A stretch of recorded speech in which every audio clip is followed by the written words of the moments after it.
Yo, and what is up, gang? Thank you for checking out Sledgehammer TV today. Money in the Bank 2020 will go down in history as the absolute worst Money in the Bank pay-per-view of all time. Extenuating circumstances, I understand that, but the fact that they couldn't put together a show that was worth anybody's time and attention is unforgivable. And you're going to hear so many people talking about how cool this Money in the Bank ladder match was and how great it was, and they're trying to be creative and all this positive bullshit around this show.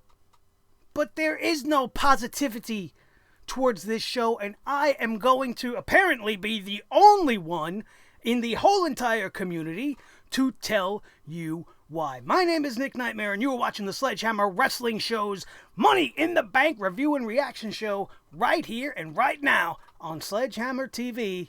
Let's do it.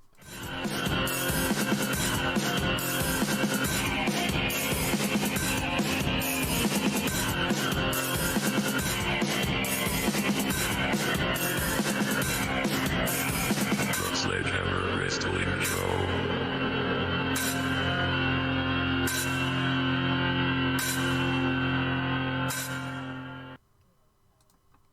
We're going to kick it off plain and simple. We're going to start with the basic point, and I'm going to shut everybody down right now that's going to sit here and cry and whine to me. Oh, why are you tearing this down? Why are you bringing the hammer down on something that was so fun? And No, I don't give a damn how much fun you had.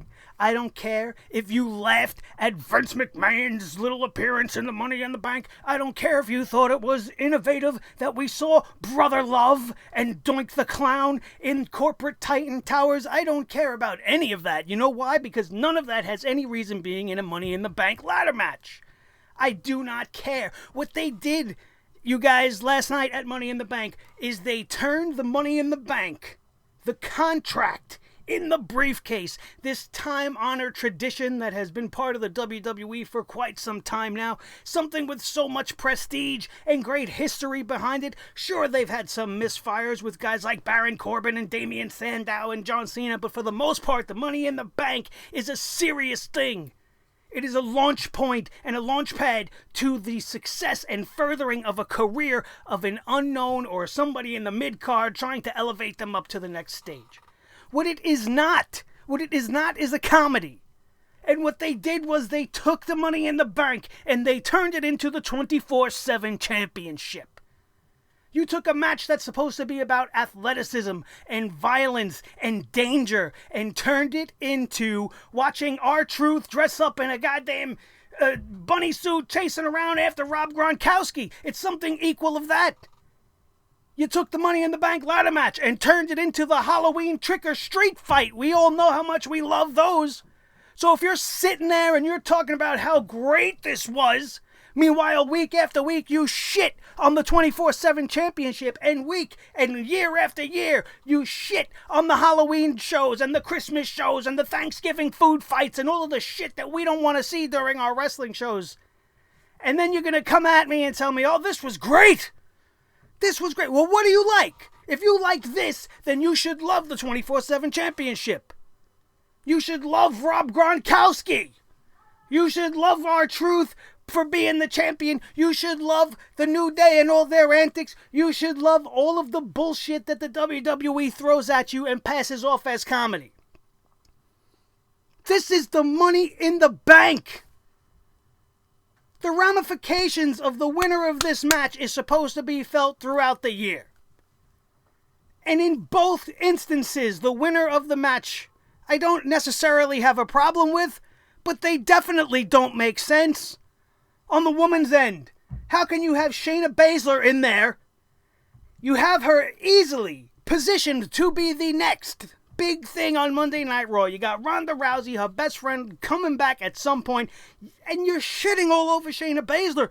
This woman didn't even make it to the top floor. She was the champion of NXT twice, a reign that lasted well over a year total. But she can't make it to the top of Titan Towers because she's too busy slapping on a Kirifuda clutch to Rey Mysterio?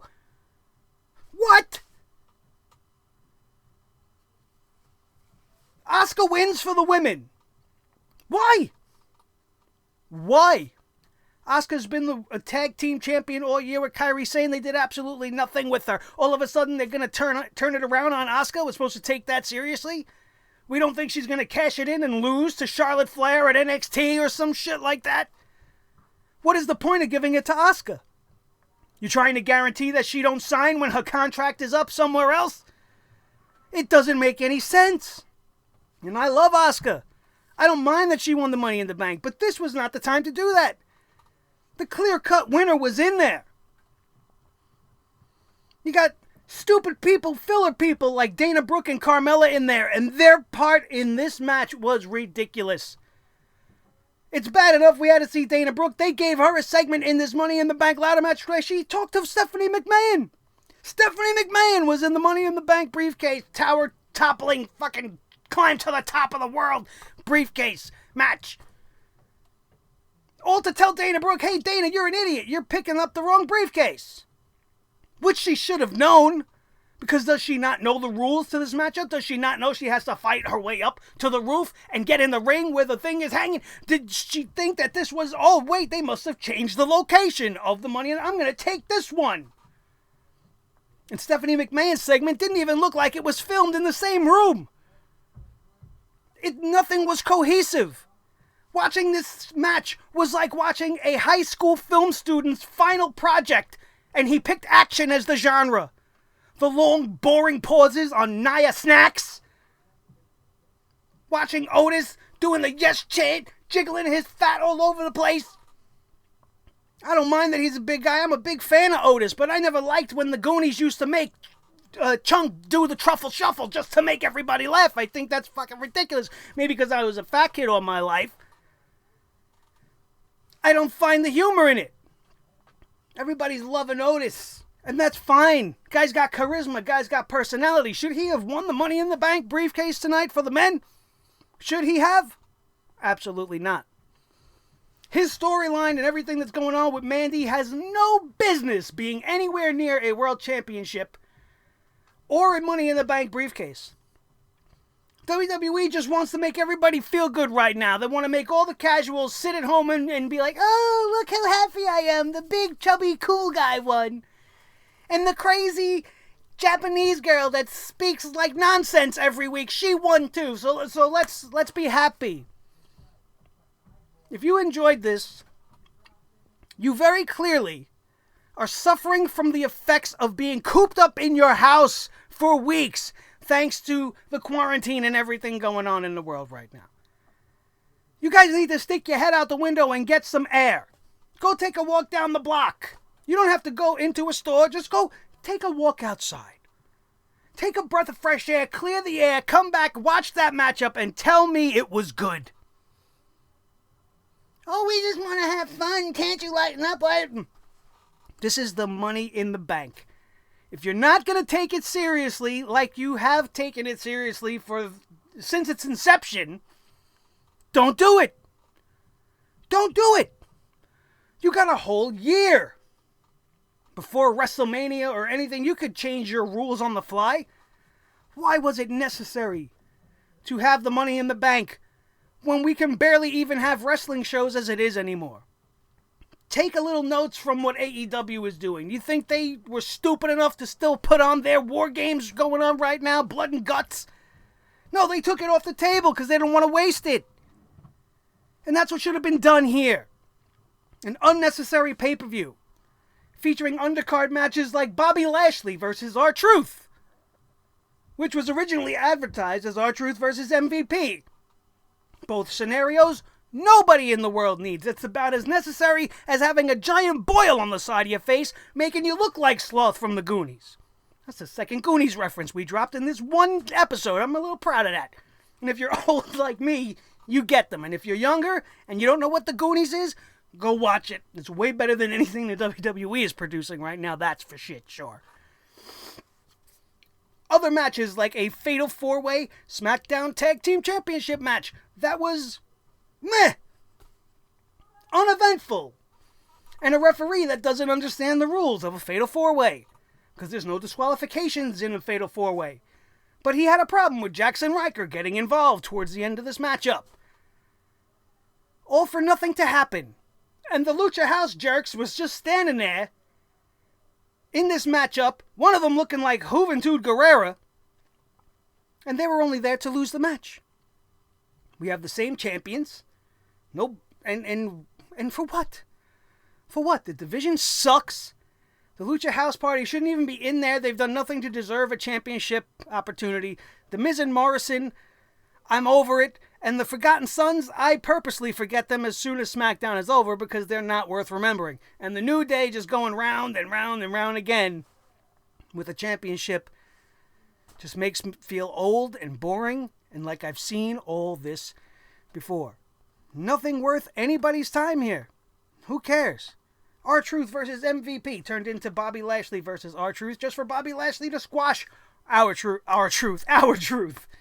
He is our truth. We love our truth, Ron Killings. He doesn't deserve to be treated like this. And what is this opening a door to? MVP being the manager for Bobby Lashley? Maybe that'll be good. Who knows? All I know is this instance, on this night, nothing made sense. Nothing was talked about. It was just Lashley versus R-Truth, and Lashley won with the greatest of ease. Let's talk more about some SmackDown championships on the line. We had the Women's Championship on the line. We have Bayley with Sasha Banks, who was looking like hot fire out there. Oh my God, she was in this tight red outfit. Looked like she was wearing friggin' licorice wrapped around her body. It was unbelievable. She looked fantastic. You know what wasn't fantastic? The match between Tamina and Bayley. While it may, in some people's eyes, have seemed like maybe one of Tamina's best matches, what are you, drunk? This match was slow. This match was boring. This match was predictable. And it only exists to serve as a sidestep or a next step to the prolonged story of Sasha versus Bayley, which actually at this point, after the last 4 years, I'm tired of even talking about. When we get to it, we'll get to it and I'll care. Until then, fights with Tamina or any other women in SmackDown along the way, unimportant and unnecessary. Absolute garbage here. Garbage. Except Sasha. I mean, Sasha looked great. The one reason to go back and watch this match is to just see how great she looked. She was unbelievable. Fantastic. The best match of the night was not this next one. I thought we were going to talk about that, but this one, no. Let's backtrack a little bit. The worst match of the night is all of these matches, but one of them, I see a lot of people really enjoyed, the Braun Strowman-Bray Wyatt match. Now, going into this thing, because Bray Wyatt is wrestling in this match as Bray Wyatt, you already know Braun Strowman's going to kill him. And that we are going to continue down the road until Braun Strowman going to eventually meet his end at the hands of The Fiend. At least that's what we're assuming. So what you're telling me is that Bray Wyatt, Mr. Rogers Bray Wyatt, is the biggest loser in the WWE, and he can only win when he's The Fiend. Is that the story you're telling me? Is that what I'm supposed to believe? And why would he even do this? Why not just come out as The Fiend? Get your revenge on Bray Wyatt. I mean, yeah, get your revenge for Bray Wyatt on Braun Strowman. I want to like this story because there is some substance to it. It's not just bare bones, there's a little bit of meat to it. But with Bray not being the champion, the dichotomy is off between the two, and I really don't have any reason to care about Braun Strowman. He was thrust into this position unbeknownst to any of us, because Roman stepped away. With that not happening, Braun Strowman is not in this position. So why should we care about what's going on? They screwed over The Fiend, and now they're bringing us to this point where we're watching Bray Wyatt lose to Braun Strowman. We're seeing them try some interesting storytelling with the Black Sheep mask and trying to bring Braun back to a family that no longer exists. The Wyatt family's gone. That's not a thing anymore. So why would he be trying to bring Braun back home? You're trying to bring him into the funhouse? That's a whole different thing. It's a whole different thing. So you're going down the wrong path by trying to reunite the Wyatt family instead of doing something new and different with it. But who thought Braun Strowman was going to join up with Bray Wyatt tonight? Not one of you. Why would he do that? He was just playing along. And then we got to see the puppets come up. Oh, Bray, it's so great. The pig and then the rest of them. All happy that Braun has come back to the family. This was drawn out way too long. And we all knew what was coming. Braun Strowman defeats Bray Wyatt to retain the Universal Championship. And I have no interest in it. And I don't care. I really just don't. The best match of the night, getting back to what we were saying before, was actually Drew McIntyre versus the Monday Night Man Bun Seth Rollins. This was a great match as far as action is concerned. I don't think that they really portrayed Seth Rollins in his heel character the right way here. I really feel like they're not understanding how to book heels anymore, and they make them look stupid. You got guys like Seth Rollins and some of the major heels in the middle of a match walking around, not staying focused on their attack. And you would think a guy like Seth Rollins in this new version of himself would be singularly focused on the mission and wouldn't be taking his time trying to win via countout when he knows he can't win the championship via countout, and debating whether or not to hit Drew McIntyre with a chair, giving the champion precious seconds to recover, just makes him look like he's not as much of a ring general as he should be. But that's sour grapes. That's minor criticisms with it. All in all, this was the best wrestling match of the night. One of the better matches that I've seen from Seth Rollins throughout the entirety of 2019 and 20. The guy can definitely go in the ring, and when he's in there with a Drew McIntyre, of course you're going to have a great match. Drew looked great here. Seth, not so much. Drew McIntyre retains the WWE Championship, and now is going to become the guy that's going to maybe lose to Jinder Mahal. And I don't like that. And the WWE is going to pull on that shit, man. They're going to say, oh, remember these guys? Remember 3MB? That was a thing. Even though Heath Slater's gone, that was a thing. That's what they're going to do. And I don't want any part of that. But this matchup, for what it was worth, was just fine. It accomplished everything it needed to accomplish. We got to see R-Truth again for some reason as he started to take shots at Tom Brady for stealing Rob Gronkowski and the 24/7 championship. Who cares? Then we ended the night with the Money in the Bank ladder matches, the dual Money in the Bank ladder matches, which was already a bad idea. And this was nothing more than a collection of stupid shots that some wannabe director thought was cool. Right? If this was Kevin Dunn or Bruce Pritchard in the back, they went back and thought of all the cool scenes they ever seen. Excuse me, and tried to reproduce them. It was not worth it. It was a mockery of something that the fans love, like Money in the Bank. And you keep shitting on us and you keep doing these things. I'm not going to be able to stick around much longer. It's hard enough staying around in the current climate as it is. I have no interest in watching any of this stuff. Not AEW, not any of it. The current state of professional wrestling is dreadful. It's boring. It's quiet. It puts me to sleep on a regular basis. It's not fun. Money in the Bank is not supposed to be fun the way they made it fun tonight. Did we need to see Brother Love? No. Did we need to see Stephanie and Vince and all of these stupid things? No. Did we need Baron Corbin on the top of the roof almost murdering two men? You want us to believe he really threw Rey Mysterio off the top of the building? You want us to believe Aleister Black got thrown off the top of the building? But you don't want to show us that. You don't want to show us any of that. You don't have any cool establishing shot from the outside because you're a bum-ass director and you don't know what the hell you're doing. Showing the guy falling from the top of the building. If you got the whole setup there for him to go off the top, then show it. Have a camera set up. Have it strategically placed to not show him hit the airbag. And make people really believe this guy got thrown off the building and oh my God, what happened? But no, you took the easy way out. You didn't show us any of that. And all that heat's supposed to go to Baron Dickhead Corbin. Who cares? And in the overall finish, at least for the women, Only Asuka was able to really get to the top. And she was confronted by Baron Corbin. Baron Corbin, who was in the men's match, was trying to stop Asuka, who's in a completely different match than he's in and has nothing to do with what's going on in his world. Why? Why? Only for Asuka to get rid of Baron Corbin, thanks to Elias, and win the Money in the... I mean, I come on.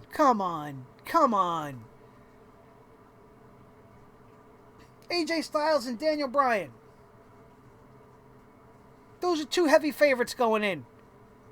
Were they utilized correctly here? We still don't even know how AJ dug himself out of the hole. But he's wrestling in a Money in the Bank now.